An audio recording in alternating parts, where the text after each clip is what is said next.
I got nightmares in my head, I fear that the thoughts build up until I can't hear, that my mind fills up into a creature, and it haunts me somewhere much deeper. Anxiety, filling up every space, no privacy. And silently, it could build and build until you finally see, whoa, it's taking over, damn no closure, moving closer. No exposure, I just wanna be a loner.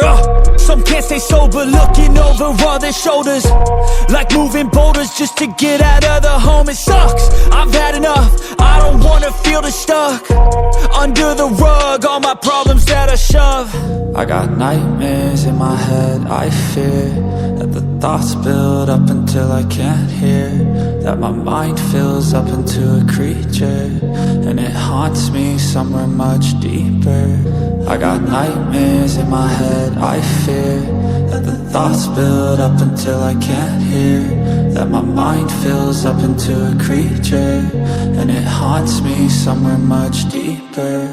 I've been feeling weird, I can't seem to focus good enough. Nothing's really clear, sometimes it could be a little tough. I just need to feel like the end's in sight for me, but let's be really real, anxiety can foggy all this stuff. I've been feeling weird, I can't seem to focus good enough. Nothing's really clear, sometimes it could be a little tough. I just need to feel like the end's in sight for me, but let's be really real, anxiety can foggy all this stuff. It sucks when you finally feel like giving up. Oh God, no luck, everything feels like you're sticky stuck. I'm lost, handcuffed to the bed where I sleep, don't give a fuck. Can't stop, unplug, feeling overwhelmed, I think I've had enough. We'll be right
back.